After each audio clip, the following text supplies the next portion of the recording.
Hi everyone, it's Jeanette. Thanks for stopping by. I have a new video for you, and this one features some images from Whimsy stamps that will be released very soon. So the first thing I'm going to share with you is the coloration. That is going to take a little bit of time, so I'm going to put some music on so you can listen to that while you watch the coloring. And then at the end of that, I will come back and I will share how I created the rest of the card.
So now I'm creating my card base. I'm just cutting that piece of cardstock in half lengthwise and then scoring it in half, and that creates an A2 sized card.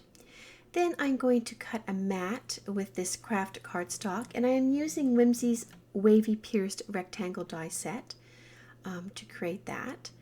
And then I had to choose one of the circles, a circle that would fit in the inside, from the Pierced and Stitched circle set from Whimsy. So I chose some that would sit nicely inside.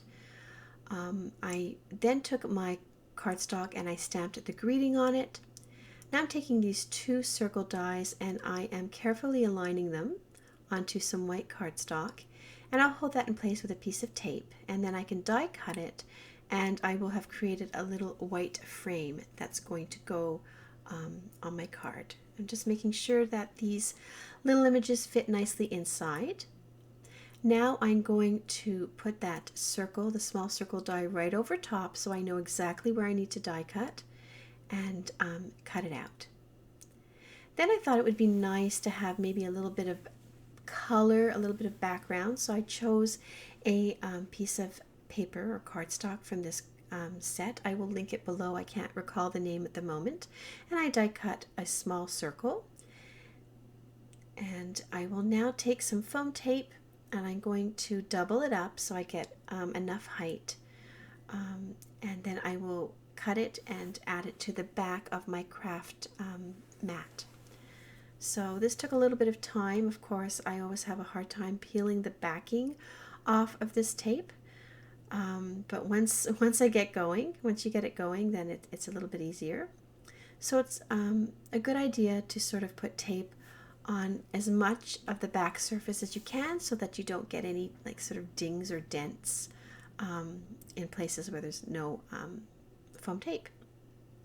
So I'm just getting that all done. And then I will take my card base. I'm going to put that circle so I know exactly where I need to put this. I'm going to adhere it down, and now I can take some tape runner and add that to the back of this circle and slide that inside. Make sure it's nicely aligned. And then I will take the same tape runner and I will add a little bit to my little circle here, the white circle frame. Get that on top. And then for my cactus, because the craft is raised up from that inside part, I'm going to put some adhesive on the bottom where it would be touching the craft, and then I will take some foam dots and I will put those sort of more in the center top, and that's where they would be sitting on top of the cardstock in the circle, so that way they stay raised up. And I'm not pressing down too hard right now. I want to make sure they're exactly where I want them to be. Just sort of place them exactly where I want them to be, and then I can press down. And that is my card done. Thank you very much for watching. It has been a while since I made a video and voiced over it, so thanks for staying and listening. Full list of supplies is going to be on my blog or below the description box on YouTube. Thanks for watching. Bye.